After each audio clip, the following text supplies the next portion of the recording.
Amerika Serikat dan Iran saling unjuk kekuatan demi mengamankan dominasi mereka di Selat Hormuz. Lalu bagaimana nasib gencatan senjata?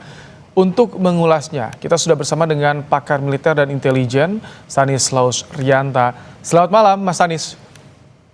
Selamat malam, Mas. Ini mengapa, Mas, ketegangan sekarang berubah jadi berebut kendali di Selat Hormuz? Apakah ini bagian dari strategi untuk posisi tawar di perundingan nanti?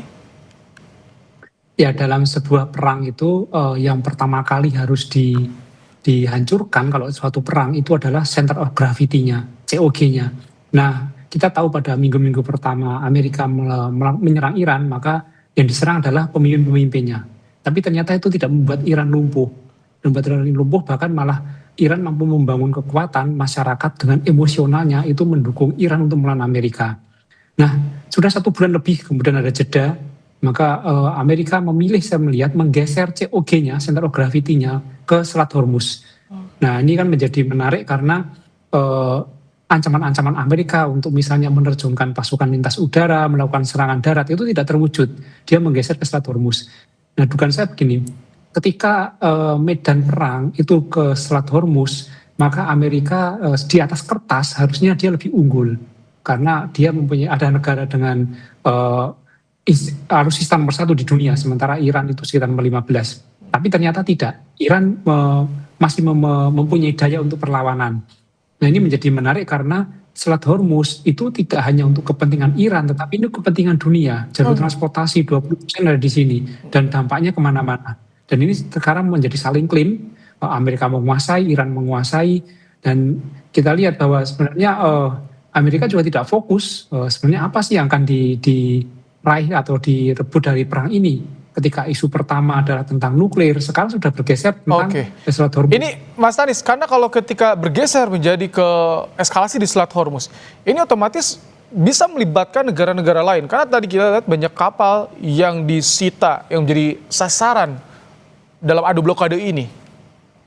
Itu yang diharapkan Amerika, supaya dia mendapatkan dukungan langsung dari negara-negara lain, yaitu dengan menyandera atau kemudian mengunci perdagangan dari negara-negara lain, kebutuhan BBM, kebutuhan logistik dikunci, disandera di situ. Karena Amerika tentu ingin menambah kekuatan untuk melakukan tekanan-tekanan terhadap Iran. Sementara negara-negara lain enggan untuk masuk di dalam konfrontasi ini. Oke, tapi bagaimana dengan strategi Iran untuk menetapkan tarif tol yang melintas di Selat Hormuz?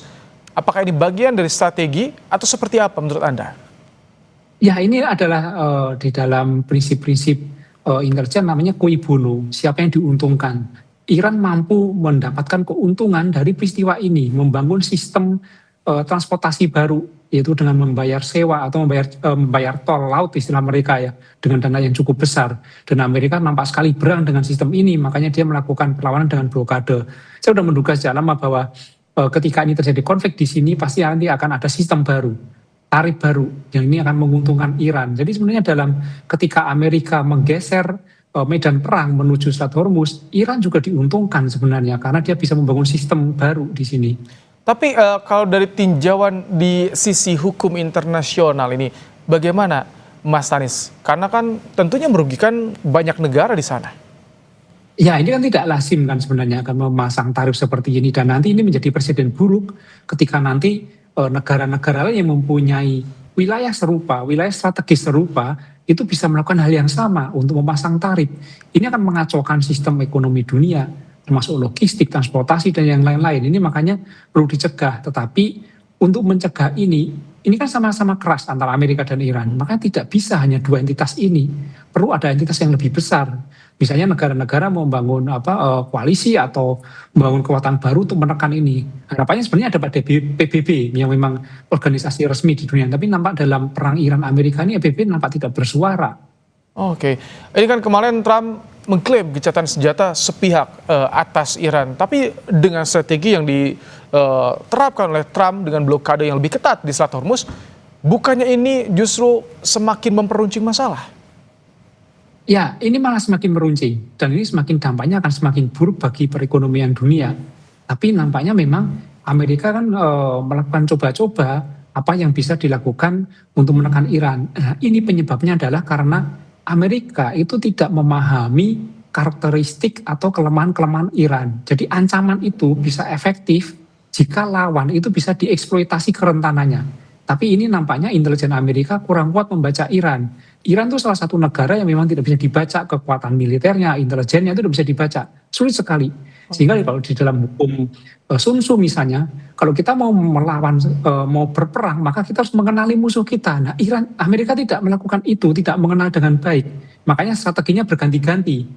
Oke, jadi jika wacana sempat muncul soal perang darat, nah sekarang sudah berganti ke eskalasi di Selat Hormuz.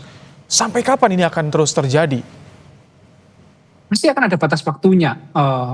Perang itu butuh energi, butuh biaya yang cukup besar. Apalagi Amerika ini kan sudah berteriak-teriak nih, kongresnya, kemudian masyarakatnya itu sudah teriak-teriak terkait dengan perang ini. Ini perang untuk apa? Perangnya siapa? Perangnya Amerika atau perangnya Trump?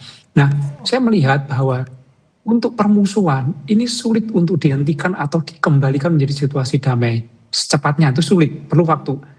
Perang juga sangat merugikan, maka jalan tengah ketika permusuhan tidak bisa menjadi damai, tetapi perang juga tidak bisa dilakukan, maka kemungkinan yang akan terjadi adalah jeda tanpa batas waktu, sehingga permusuhan tetap terjaga dan Amerika bisa kapanpun untuk melakukan serangan. Itu namanya yang akan terjadi nanti, jeda tanpa batas waktu. Oke.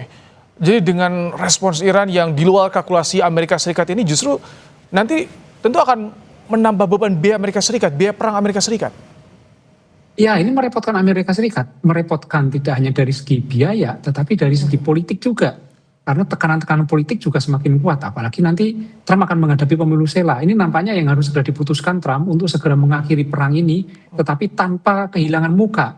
Maka pilihannya adalah jeda tanpa batas waktu, sehingga dia bisa kapanpun bisa melakukan serangan, tetapi tidak begitu merugikan seperti sekarang. Oke, baik. Terima kasih pakar militer dan intelijen UI Stanislaus Rianta telah menyampaikan pandangannya di program Kompas Malam hari ini. Terima kasih.